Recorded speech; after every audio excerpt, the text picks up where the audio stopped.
they wag tails. BBC sparks outburst as letting royals sworn foe host royal doc.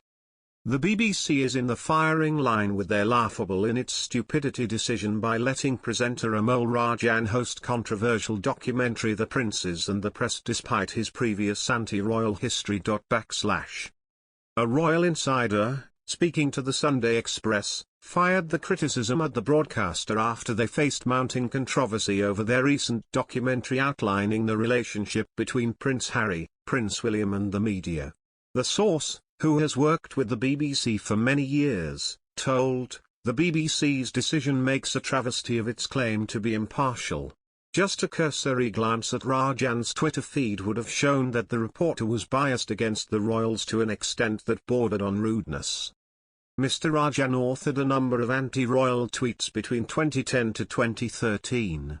One tweet said Prince Charles was not bright enough, while another criticised the Duchess of Cambridge for having a false royal wave. Another tweet from the same year slammed the BBC's footage of the Trooping of the Colour, branding it relentless, spirit-crushing monarchist propaganda. There was a widespread furious reaction over the BBC's choice of presenter, both from members of the public and royal commentators. Royal commentator Richard Fitzwilliams hit out at the BBC, calling their choice of presenter ridiculous. Royal biographer and author Angela Levin made this claim. There she claimed, "The ending of the documentary is always what stays with you, and they chose to use Meghan's lawyer to say that she wasn't a bully, and she was wonderful to work with. It's there you get the gist of what it was all about in my view. It's very biased. Anti-William, anti-Charles and pro-Meghan and Harry. If you allow a lawyer from one side to have their say, then they must let the other side have their say. They haven't done that, and that's in the BBC guidelines." Royal expert Dickie Arbiter agreed, responding, "Princes and the Press on #BBC2 revealed nothing new. There was clearly an agenda and no prizes for guessing what. As for leaving personal views at the #Beebs front door when you go to work for them, then lo and behold become impartial once through the revolving door, BT." Meanwhile, furious members of the public also chimed in, with one Twitter user saying that the BBC should hang their heads in shame. Olip3 wrote, "At BBC should hang their heads in shame. Bad enough the cover-up on Bashir, but this is salt in wounds. I blame not Rajan as he has shown his colours in the past. I blame editors and management. This PSB should be no longer funded by the public. It's not in the public interest." Christine Taylor said, "Impartiality was needed for both sides to be aired. He was an inappropriate choice of presenter with his obviously anti-monarchy views well known for many years.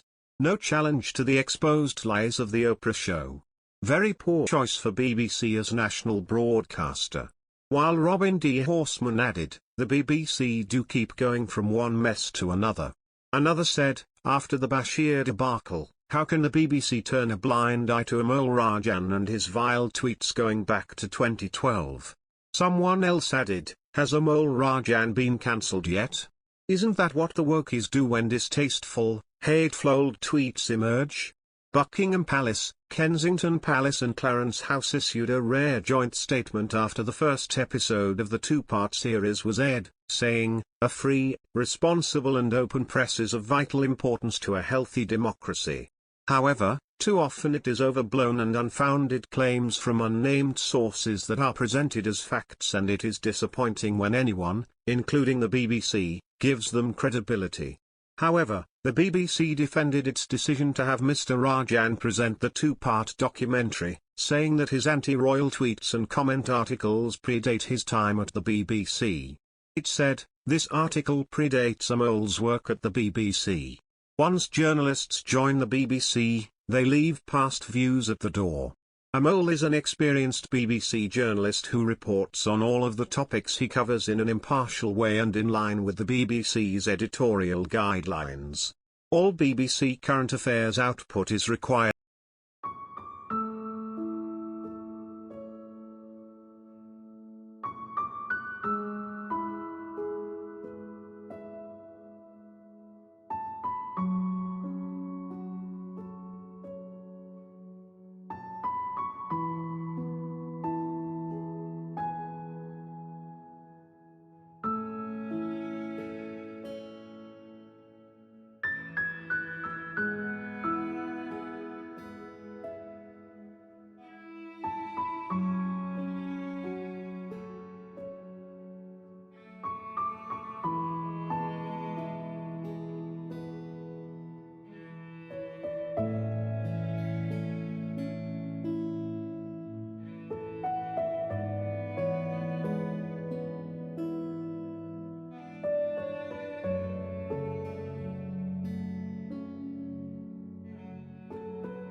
haven't done that, and that's in the BBC guidelines.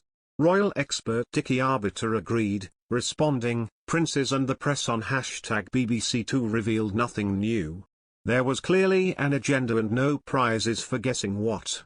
As for leaving personal views at the #Beebs front door when you go to work for them, then lo and behold become impartial once through the revolving door, BT."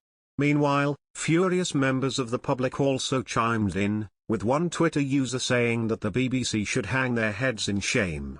Olip3 wrote, "At BBC should hang their heads in shame. Bad enough the cover-up on Bashir, but this is salt in wounds. I blame not Rajan as he has shown his colours in the past. I blame editors and management,